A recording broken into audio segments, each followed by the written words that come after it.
নতুন আলু দিয়ে এই যে মুরগির মাংস ভুনা করতেছি। নতুন আলুগুলো কিছুদিন ভালো লাগে, আবার কয়েকদিন পর এগুলো আর মজা চলে যায়।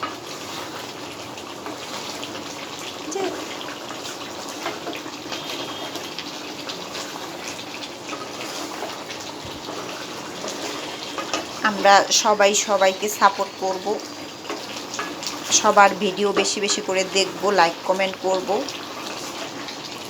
রান্নাটা ভালো লাগলে সাবস্ক্রাইব করিও। আমি সবার পাশে থাকব, সবাইকে লাইক কমেন্ট করব, তোমরাও করিও। আমি নতুন, পাশে আছি, নতুন হিসাবে ভালোই রেসপন্স পাচ্ছি। রান্না আমার হয়ে গেল।